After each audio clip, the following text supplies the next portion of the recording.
Hello, good morning. চলে আসলাম রত্নার পরিবারে।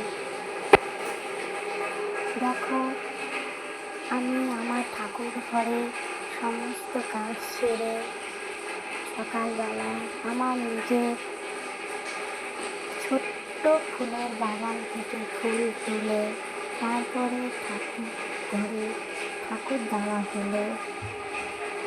সমস্ত ঠাকুরকে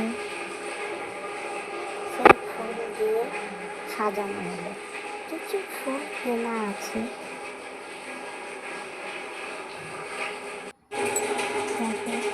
তারপরে চলে আসলাম রান্নাঘরে। রান্নাঘরের সমস্ত বাসি কাজ সেরে তারপরে রান্না করা হলো।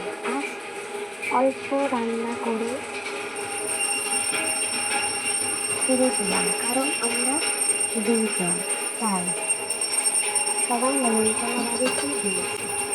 আজ হলো ভাত, তার সাথে দুধ ভাতে আলু ভাজা, হলো অমলেট দিয়ে ঝাল ঝাল একটা মাখা মাখা, তারপরে হলো মুসুরির ডাল সিদ্ধ দেওয়া আছে, আর সবশেষে চাটনি বিলাতি আলু। এই